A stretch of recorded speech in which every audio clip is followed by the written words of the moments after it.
Hello everyone, wishing you very warm welcome on this wonderful session and of course wonderful platform. जैसा कि आप सबने कहा था कि sir medical surgical nursing first यानी BSc nursing part second year के लिए मोस्ट इंपोर्टेंट क्वेश्चन प्रोवाइड करवाए जाए। कोशिश करी है कि आपके लिए कुछ अच्छे क्वेश्चंस आपके सामने रखे जाएं। इन मोस्ट इंपोर्टेंट क्वेश्चन का मतलब बच्चा ये कभी नहीं है कि सर सारे के सारे यही क्वेश्चन एग्जाम में देखने को मिलेंगे। हाँ, इसका मतलब ये जरूर है कि अगर आप इन क्वेश्चंस को कर लेते हैं तो आप एक अच्छा स्कोर गेन कर सकते हैं। बशर्ते आपको बहुत सारी चीजें मेडिकल सर्जिकल में ध्यान रखनी होती है, जैसे कि जो भी आप डिसऑर्डर कर रहे हैं उसके बारे में आपकी डेफिनेशन आपको क्लियर होनी चाहिए।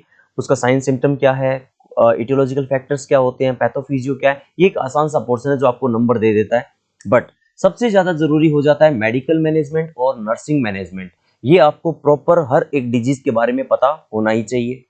कुछ शॉर्ट नोट्स हैं आज के सेशन में और कुछ बड़े क्वेश्चंस भी मैंने आपके लिए रखे हैं। इन क्वेश्चंस को आप अच्छे से करके जाएंगे। जैसा कि आपने अभी आरयूएचएस के एग्जाम की डेट भी आ गई है, 22 अप्रैल को मेडिकल सर्जिकल नर्सिंग फर्स्ट का एग्जाम है आपका। तो क्वेश्चंस आपके सामने रहेंगे, आप देख सकते हैं। मैंने आपके सामने कुछ शॉर्ट नोट्स रखे हैं, इन शॉर्ट नोट्स को आप बहुत अच्छा पढ़ के जाएंगे। चलिए, तो इन शॉर्ट नोट्स के बारे में मैं आपको थोड़ा थोड़ा बता देता हूं। ये जैसे एम्पुटेशन है, एम्पुटेशन क्या होता है, डेफिनेशन क्या है, सब चीजें आपको प्रॉपर क्लियर करनी है। सीपीआर का पता होना चाहिए आपको। ज्यादा टाइम आपका वेस्ट नहीं करूंगा, जितने शॉर्ट नोट्स हैं मैं आपको सारे एक साथ बता देता हूं। Wound healing, shock and it's type, blood transfusion and dialysis, ये बहुत अच्छे शॉर्ट नोट्स हैं जो कभी ना कभी एग्जाम में पूछे भी गए हैं और आगे पूछे भी जा सकते हैं।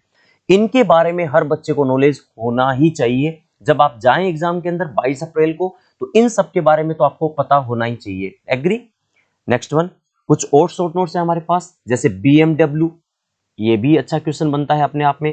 बायोमेडिकल वेस्ट मैनेजमेंट, एड्स के बारे में, एचआईवी के बारे में शॉर्ट नोट्स पूछा जा सकता है, पता होना चाहिए। आईबीडी, इन्फ्लामेटरी बॉल सिंड्रोम क्या होता है, कौन कौन से आईबीडी होते हैं, इनके बारे में आपको डिटेल में पता हो। लेप्रोसी, एम्फाइसीमा, इनफर्टिलिटी, इनके बारे में शॉर्ट नोट्स हर बच्चे को पता होना चाहिए। एग्री? कुछ और में मैं क्वेश्चंस आपके सामने लेकर के आया हूं। इन क्वेश्चंस को करने के बाद जब आप इसको लिख लिख के देखेंगे, रिटर्न में करके देखेंगे, आपके पास टाइम है अभी, काफी और भी सब्जेक्ट आपको पढ़ने होते हैं। पैथोफार्मा जेनेटिक्स भी है, मेडिकल सर्जिकल भी है, सीईटी का भी है, तो काफी सारे हैं पोर्शन। बट मेजरली हम जानते हैं कि मेडिकल सर्जिकल थोड़ा सा टफ रहता है। आपको प्रॉपरली पता होगा तो आप कर सकते हैं। डेफिनेटली आगे बढ़ते हैं। कुछ बड़े क्वेश्चंस जो आपको देखने को मिलते हैं कि कई बार ऐसा क्वेश्चन आता है कि कोई पेशेंट है जो बीमार है, उसका ये सिम्टम है, उसके अकॉर्डिंग आपको डिसऑर्डर पहचानना होता है।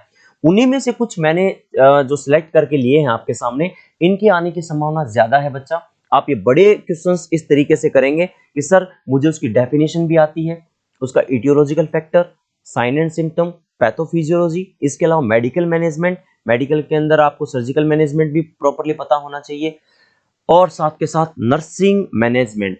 अगर कोई बड़ा डिसऑर्डर आता है तो जैसा कि आप लोग नर्सिंग केयर प्लान बनाते हैं तो आप एनसीपी जरूर बना के आए।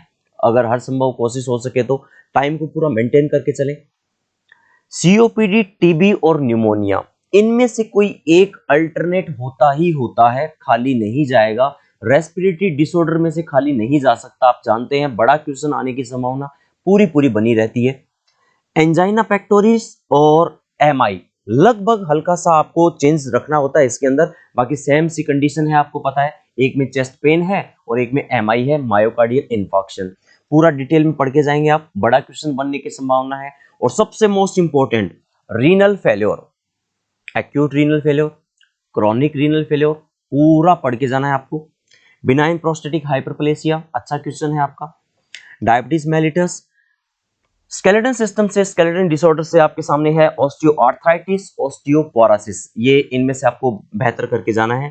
पेप्टिक अल्सर, और ये क्वेश्चन है लीवर सिरोसिस। आप तैयार रखेंगे बच्चा इसे, आप बड़े क्वेश्चन पे जाएंगे इसके बारे में।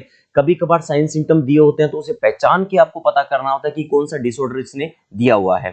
ठीक है, तो लीवर सिरोसिस के आगे मैं एक शब्द और लिख दूं यहाँ पे। कई बार क्या होता है, ये सब नहीं दे करके हेपेटाइटिस दे देता है बच्चा, याद रखना है, हेपेटाइटिस को भी थोड़ा पढ़ के जाना है आपको। ठीक है, कंजेस्टिव हार्ट फेलियर पूछा जा सकता है, बट एमआई के चांसेस ज्यादा हैं, आप एमआई को बहुत अच्छा सा करके जाएंगे। फ्लूइड एंड इलेक्ट्रोलाइट इम्बैलेंस, कई बार शॉर्ट नोट्स में भी डाल देता है क्वेश्चन और इंपॉर्टेंट बन जाता है अपने आप में। हेपेटाइटिस लिखा हुआ भी है यहाँ पे भी। एनीमिया, नेफ्रोटिक सिंड्रोम, एनीमिया के बारे में भी काफी बार ये क्वेश्चन पूछा भी गया है। एनीमिया क्या होता है, एनीमिया के टाइप क्या क्या है, ये क्वेश्चन पूछा जा सकता है आपसे।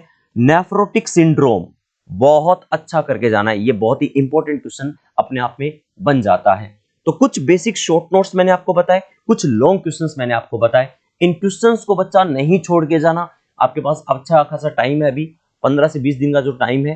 इन क्वेश्चंस को आप रिपीट करेंगे, साथ के साथ आपने जो तैयारी पहले से कर रखी है उन क्वेश्चंस को भी आप अच्छे से पढ़ेंगे। गारंटी किसी भी चीज की नहीं होती है बेटा, अच्छे क्वेश्चन जरूर होते हैं जिनको आप पढ़ के जाएं तो लगता है कि सर हाँ हमारा कॉन्फिडेंस लेवल हाई है, हम इसके बियॉन्ड अगर कोई क्वेश्चन आ भी जाता है अच्छे से कर सकते हैं। ये वो क्वेश्चंस हैं जिनकी संभावना वाकई बहुत ज्यादा है। ठीक है, डिपेंडेंसी पूरी तरह रखनी नहीं है इन सब पे। हाँ ये है कि अगर ये आपने किया है तो एक अच्छा स्कोर आपका हो जाएगा। तो ये था एक छोटा सा सेशन आपके सामने मेडिकल सर्जिकल नर्सिंग के बारे में। आपको मैंने कुछ अच्छे क्वेश्चंस बताए हैं, बच्चा पढ़ के जाएंगे आप लोग। कमेंट सेक्शन में लिखेंगे कि सर आपको और कौन से क्वेश्चन चाहिए। पैथो फार्मा जेनेटिक्स के क्वेश्चंस जल्द से जल्द आपके सामने अपलोड होंगे। Take care, all the best, best से बेस्ट एग्जाम दे के आएंगे। कोई भी क्वेश्चन को खाली नहीं छोड़ के आना। अक्सर मैं ये बात कहता हूं आप लोगों से, आरयूएचएस के एग्जाम के अंदर यही खास बात होती है कि जिस बच्चे ने खाली कुछ भी नहीं लिखा उसमें एग्जामिनर आपको नंबर नहीं देगा, अगर कुछ लिखा होगा नंबर मिल जाएगा। Agree? Take care, all the best.